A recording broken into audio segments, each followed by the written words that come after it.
basically go to the beach and relax, and they come back at the end of the day and they count their money. Bolduc wrote an algorithm for trading machines that would generate a guaranteed income, a money machine that weathered the financial meltdown of 2008. But then, from one day to the next, the algorithm stopped working. I started seeing behavior on certain exchanges that just was odd. You watch this algorithm and it's cannot trade, even though it's moving the price and it's trying to trade. You're like, why can't it trade? Who know how to trade with it? But I'm going back in time and forward and saying, what code changed? Now we have a million lines of code.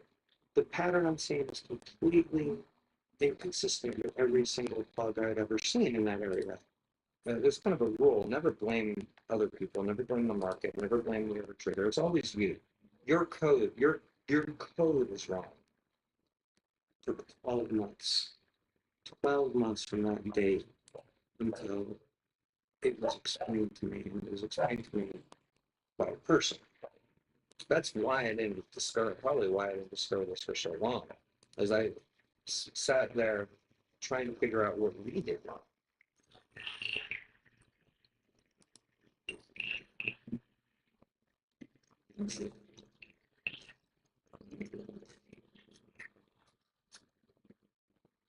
Went to a holiday event hosted by that exchange, and I say, I'm sorry, I have a bug. Who are you talking To a business development guy whose job is to encourage volume growth with the exchange. That's his entire job. He explained to me that my order was being systematically disadvantaged because I was using the wrong order. So I'm not going to actually blame stock market asymmetry for what finally killed us, but I will say it did waste 1 year of my life chasing something that I could have learned over drinks. What was your first reaction? I was humiliated. I was, how can I live this? Bolduc thought he understood the plumbing about automated financial markets, but founded on the social codes within the high-frequency trading world. Certain traders had found a way to have their orders jump the queue. Bolduc started his career with a company that pioneered automated trading. In Chicago, at Hull Trading, we had a very strict process by which we qualified people to work for us. So it was pretty tough to get a job at Hull Trading. Blair Hull is a trading legend. A mathematics genius, Hull made his first fortune at the blackjack tables in Las Vegas. With that money, he founded Hull Trading. With his quants, he was at the forefront of the automation of financial markets. In 1977, when I first went down to the Pacific Stock Exchange, I realized that all the paper that was on the floor did not need to exist. And I figured a good programmer could automate this whole process within a year or two. My vision for the direction of where things were going was right on. My timing was off by about 30 years. Nobody who joined Hull Trading was looking for that Wall Street job.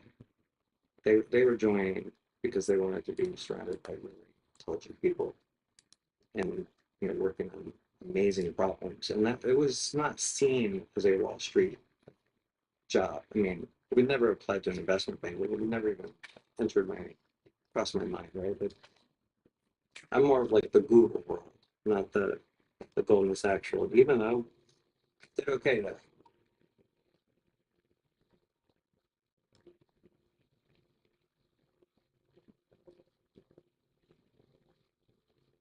Our search for the origins of the technological revolution that has taken place in the financial markets over the past few decades leads us to possibly an even greater trading legend, Thomas Petterfield.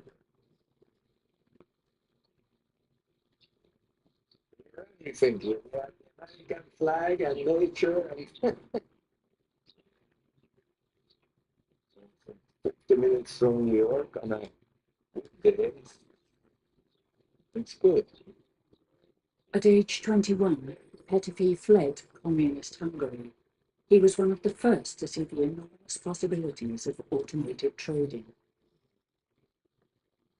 With his company, Interactive Brokers, his net worth is an estimated $6 billion. He receives us in his office. I had the first handheld uh, iPad type of computer that I made up in 1983.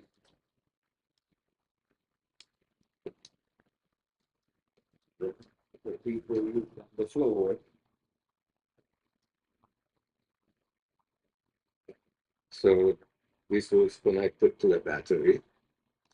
And here you could display options, various strikes and expiration dates. And here were the bids and here were the offers. And that way all the people on the floor could see what our market was. And via these uh, touch sensitive Is it touchscreen? points, it's a touchscreen, yeah, And we're talking what year? 1983. And what were other people? Other people use their minds. So did you patent this? No, I don't believe in patents. I believe that patents make other people disincentivized in coming up with new things. So other people were sort of copying? Other people, sure, other people always copy me, but that's okay. That moves the world forward.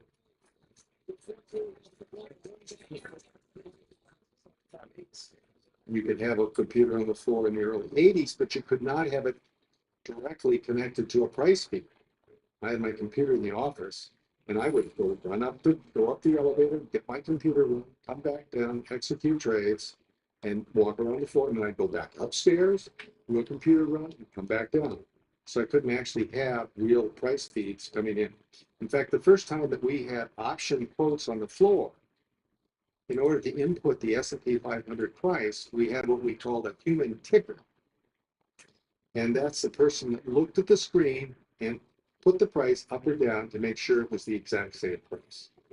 These are the rules the exchanges had to make sure that people did not move ahead with automation. So we devised a way to splice into the wire that was that the keyboard was connected to, and we put in keystrokes by a computer, so we are much quicker without having to use the keyboard, having to have people sitting there using the keyboard. So this Nasdaq official came and he saw this and he said, well, you can do that. Well, I said, why not? He said, well, because look at the rule. It says that all orders have to be input by the keyboard. So we decided to build a over the keyboard that had pistons, rubber fingers that would go up and down and type, right? And the only problem was it was very loud. So it was very typing like, no. And so that next time the fellow who comes in again and he hears this crazy noise, as the orders flying in and out, and so he didn't know what to do. And, and he just looked for him, and he ran away, and then never heard of him again. In the 90s, the Wall Street establishment realized it's falling behind in the technological revolution. Just before the turn of the century, Blair Hull sells his company, including his employees, to investment bank Goldman Sachs for $500 million. Having Hull being acquired for me was like getting in the back door of Goldman, and we kind of joked about it at Hull often. We were all given personality tests, and the personality type I got was basically your mad scientist personality. Okay, So maybe it was about a period of 9 months where people were concerned that I was, working at a bank. I spent a lot of my life from my childhood surrounded by physicists at physics labs. What did your father say? I don't think he was that thrilled about Goldman, actually.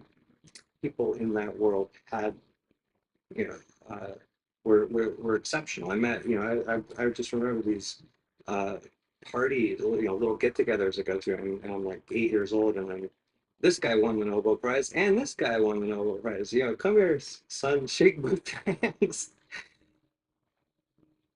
These people believe, and keep in mind, some of them created nuclear bombs, right?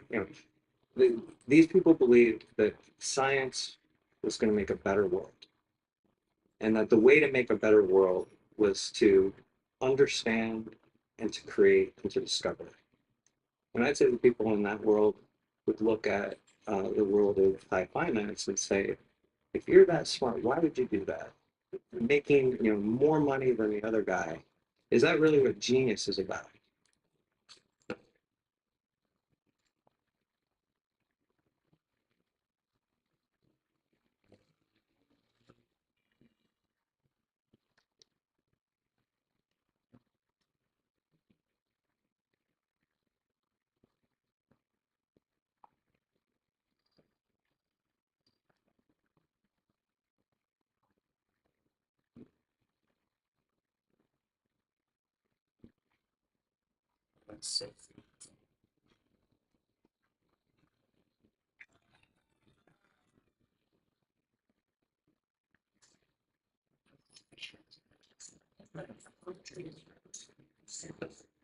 The collective brain power of the mathematics and physics geniuses that have chosen to work in finance has led to 70% of trading now being automated and 50% taking place within milliseconds. What's called high frequency trading, or HFT. High frequency trading has nothing to do with economics. It has everything to do with understanding how networks operate, how they fail, how to make them fail, how to make them fail in your advantage, how to make them fail in your advantage without being protected. Eric Hunsader's company Nanex sells financial data